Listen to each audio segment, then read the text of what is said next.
Hello Exiles, this is Ryan from Behind Eyes Gaming and welcome to another Path of Exile video. In today's video I'm going to go over the update on my Spectral Shield Throw Gladiator in Solo Self-Found.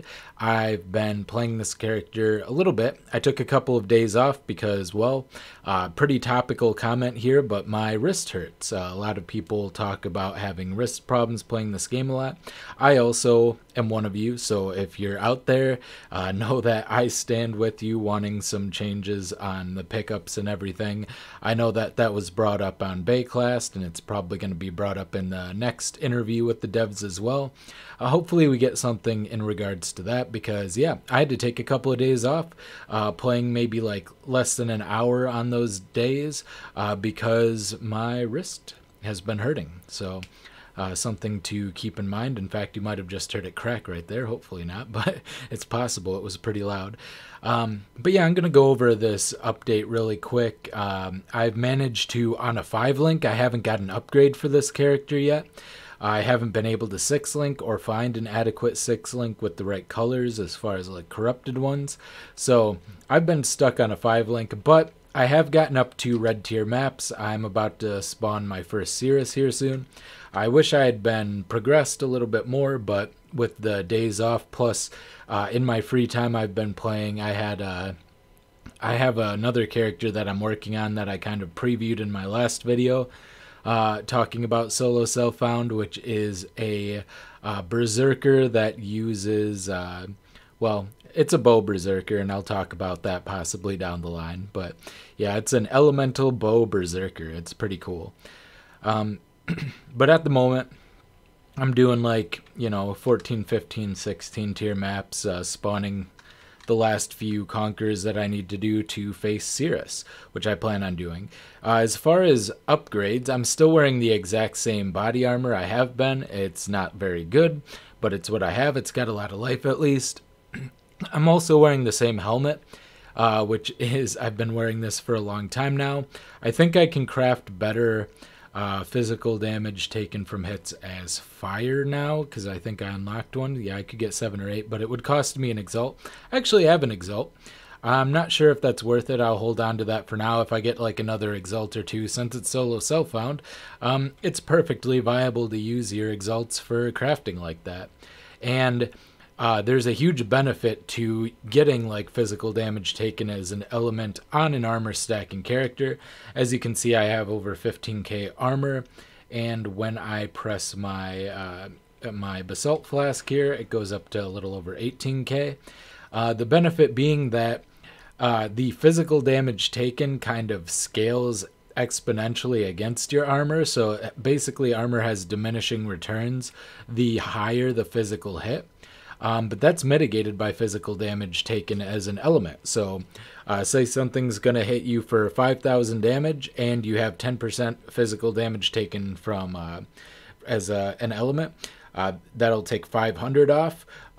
You'll mitigate a higher percentage of that 4,500 damage you're taking than you would from the 5,000. So it's actually even more effective, and it works that way all the way down. That's why armor is so good at like completely blocking out tiny little physical hits. And yeah, it becomes more effective against more medium or even, bigger hits, but not like huge boss hits as well if you have this mod. So it's pretty useful to have. You may not have known that about armor, but it's something that's useful to know. I'm still using the same talisman I've had for a long time. I need to upgrade this or get the oils that allow me to craft. I don't have any of the corrupted oils, so I currently do not have an anoint, which is holding me back. So I need to get on that, craft a better amulet. I have some influenced items I'm trying to craft, I'm working on, and I probably have an amulet in there somewhere. There's a here's an amulet. I'm probably not going to craft that. I don't think it has anything good for me, but yeah, I'm going to craft a better amulet. Still have bad rings for the most part. My shield is where I got the biggest upgrade. It's over 2,500, and what I plan on doing with this, it's got black chance, it's got high armor. What I hope to do is get a Warlord's Exalt. I'm going to try to get that. So once I've gotten serious for the first time, I'm going to actually put in all of my watchstones to get a higher awakener level, which will improve the drops of the conquerors, and then I'll try to target farm the warlord in order to get a warlord's exalt, see if that's something I can possibly do. It's possible that I'll actually put in all of my watchstones once I conquer it, since I have the warlord here, and I will fight an awakener level. It'll only be 4, but that might increase my chances of getting a warlord's exalt a little bit. So I think I'll probably do that, because I'm about to get my last one before I spawn that, and then I'll throw my watchstones in and attempt to do that. But yeah, all of the outcomes from the Warlord's Exalt are huge, but the one I'd be wanting to get is the percent life gained. You get 3 to 5% life gained on block. My block chance is currently 65, and so is my spell block. I do plan on maxing that out, and I'll talk about that in a little bit, but at the moment, 65 is still very good, and getting the percent life regained on block will be huge for survivability. I'm still using these pretty good that I got pretty early on gripped gloves. They're not great, but I mean, they've got a lot of life, and they've got the projectile damage. I guess calling them pretty good is actually stretching it. They're still kind of bad. I'm using this belt here, which is, I needed the... Actually, I don't really need the strength. So it's basically just like life and a couple resistances. Honestly, wow, most of my gear is pretty bad. And then the other big upgrade was my my boots.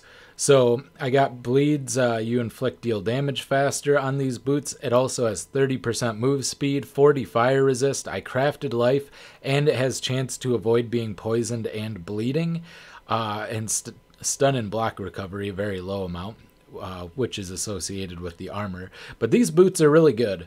I'm going to try to get the higher tier bleed inflicting one, but I may not be able to replace these very easily just because of the 30% movement speed and, you know, the high resist and everything. Honestly, these are very solid boots for solo self-found, and I'm going to be a little hard pressed to get better than that. But that's pretty much my gear. For my Quicksilver, I have the increased flask effect anoint on it. I have an Experimenter's Basalt with freeze immune that also is used automatically when I become frozen. I have a seething life flask with poison immunity if used while poisoned. I have a Quartz Flask of Staunching, gives me a little dodge and spell dodge, which isn't super helpful in that small of amount, but gives a little survivability. But more importantly, it is used when I start bleeding. What I found out is Corrupted Blood does not seem to trigger this, which is actually very important, and I may switch it around. I used to have used when you have trigger a guard, or when you use a guard skill. So I have Molten Shell currently, linked with cast when damage taken, increased duration, and Arcane Surge, which isn't particularly helpful, but because it does have mana cost associated with it on the cast when damage taken.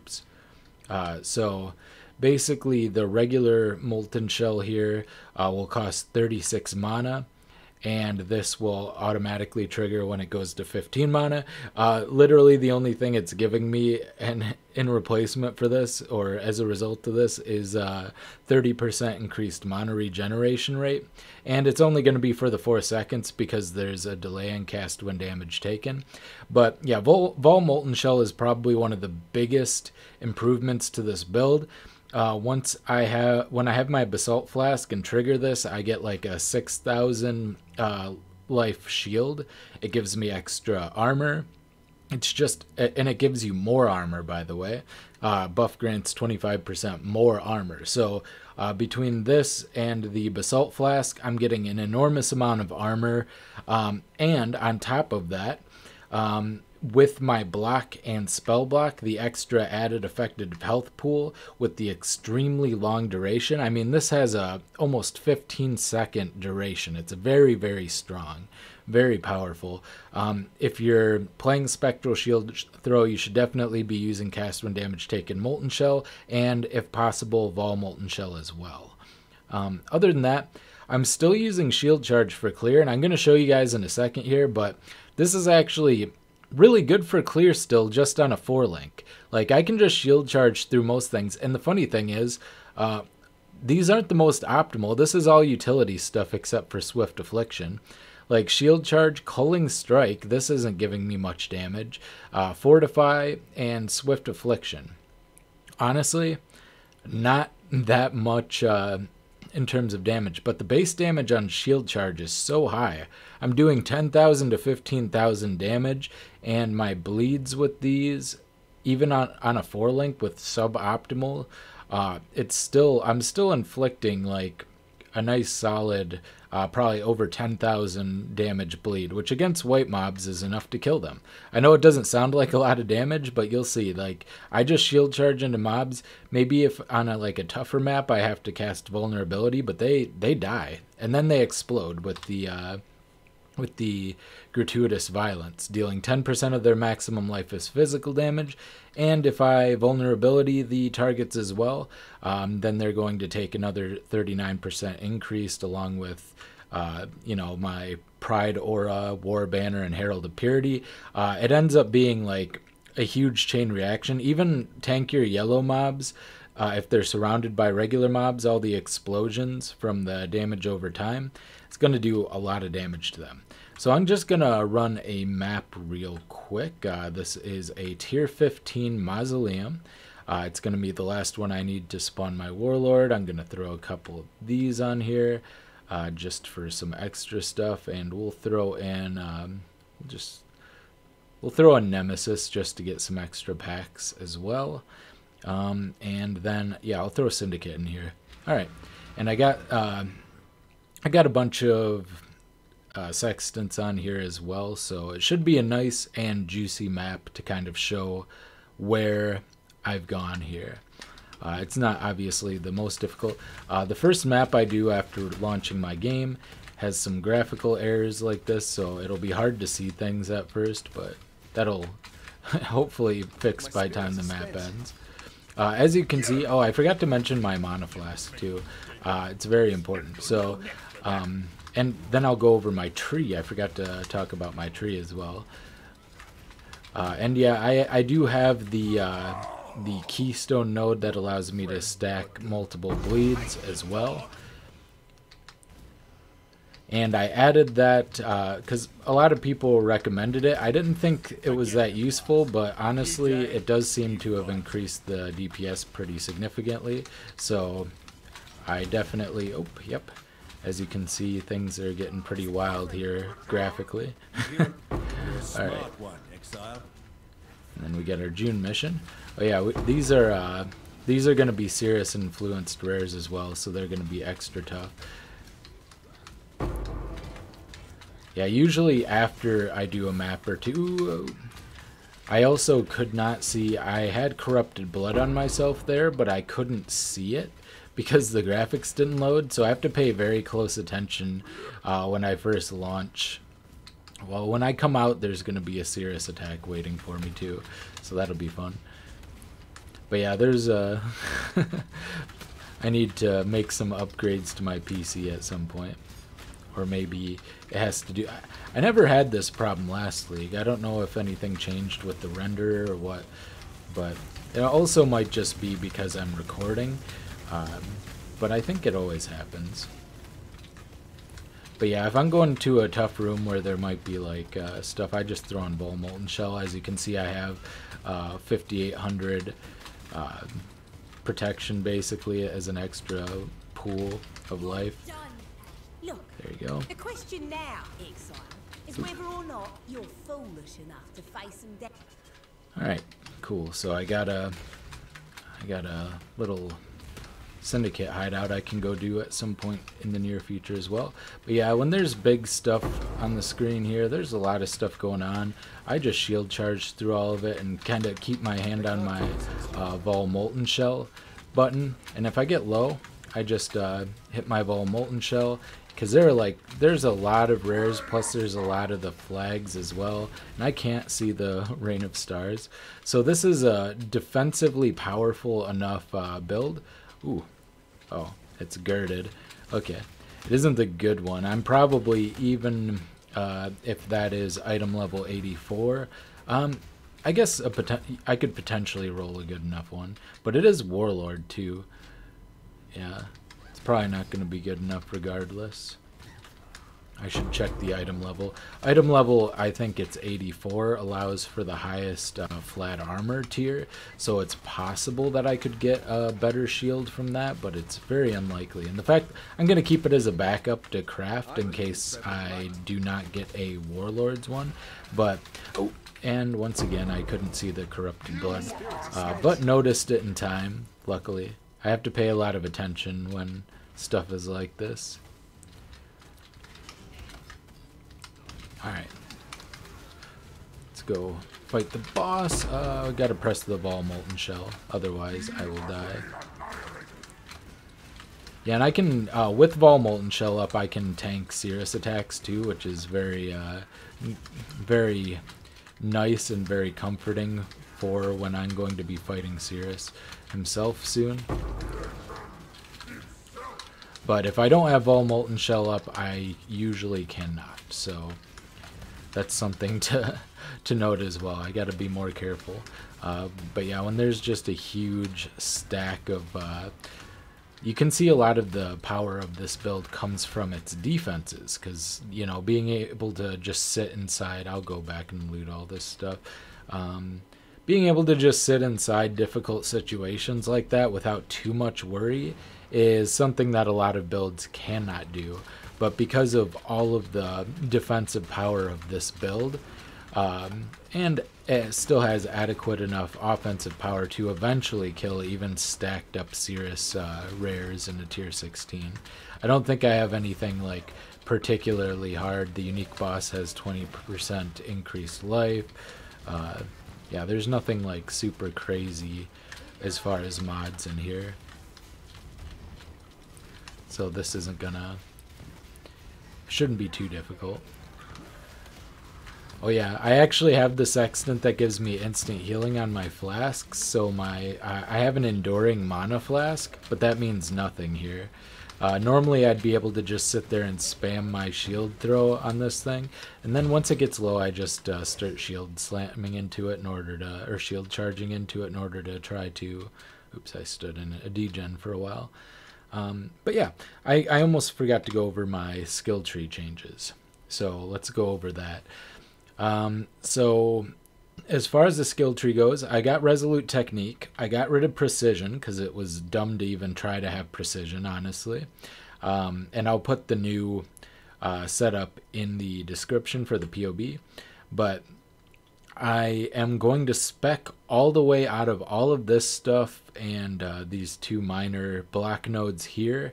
And then I'm going to, let me go ahead and pull up something here.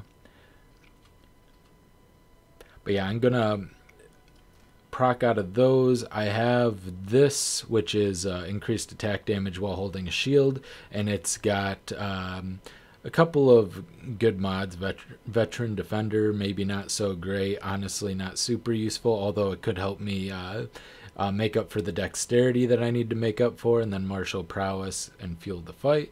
But most importantly, I can do that for a cluster jewel and then get more of these mediums, preferably the physical damage over time multiplier ones, but if not, just the physical damage over time ones. And this one has disorienting wounds, which is fine. Could get some better stuff here. And then the small clusters are going to be the big thing, so that I can get my block there, because this is 5 block for just 2 nodes. It's pretty solid. And it gives the extra utility of giving me leech and regen. So another vicious guard one, which I actually already have rolled. I have another vicious guard small cluster rolled, so that'll be good. So basically I'm going to get out of there, get a cluster jewel set up. I don't think anything else has really changed too much. Mostly everything else is just the same.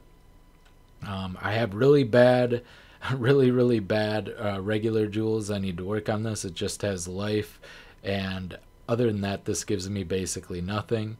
And this one gives me all attributes in life and otherwise nothing. So I have a lot to aspire to as far as my jewel slots go. This is like the basic of the basic.